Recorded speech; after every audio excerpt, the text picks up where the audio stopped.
Vos 2 centres de rénovation Home Hardware de Newport et L'Anse-à-Beaufils et votre caisse Desjardins du littoral gaspésien vous présentent Reflet d'ici. Et maintenant, l'heure est au bilan suivant les fortes marées qui ont frappé le littoral de Chandler dans la nuit du 4 au 5 janvier dernier.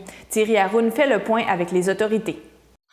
Pas moins de 12 résidences et chalets situés le long de la rue de la Plage ont été secoués, parfois très sérieusement, alors que 9 personnes ont dû être évacuées rapidement pour assurer leur sécurité en plein milieu de la nuit.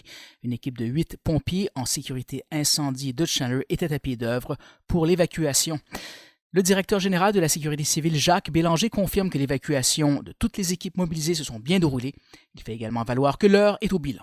On est au niveau du constat des dommages. Il va y avoir des visites de fait par les conseillers en sécurité civile pour voir si effectivement ces résidences-là peuvent être acceptées, éligibles au programme d'aide financière.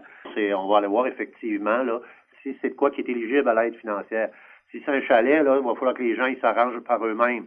Mais si c'est une résidence principale, on va la faire évaluer par des experts de chez nous, des hydrologues, des géomorphologues, etc., pour voir si c'est vraiment une résidence qui risque d'être en danger à la prochaine tempête encore.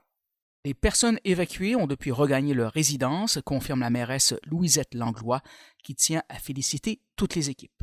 Je trouve que malgré tout, ça s'est bien passé. Nos équipes ont bien géré les problèmes de tempête cette journée-là.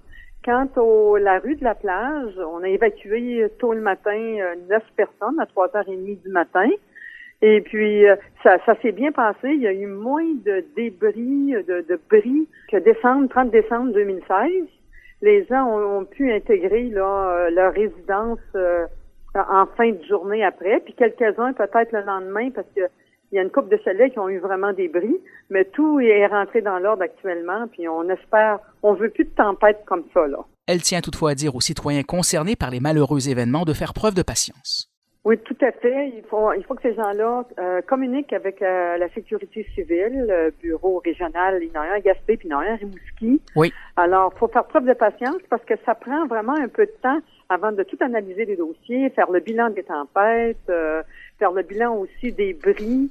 Alors, il faut que chaque citoyen ait des photos. De toute façon, notre sécurité civile ici, nos pompiers ont pris des photos des bris sur les chalets, les maisons, et puis ils vont avoir ça. C'est le support qu'on donne à ces gens-là pour pouvoir faire leur rapport à la sécurité civile. Thierry Haroun pour TVCGR, à Percé.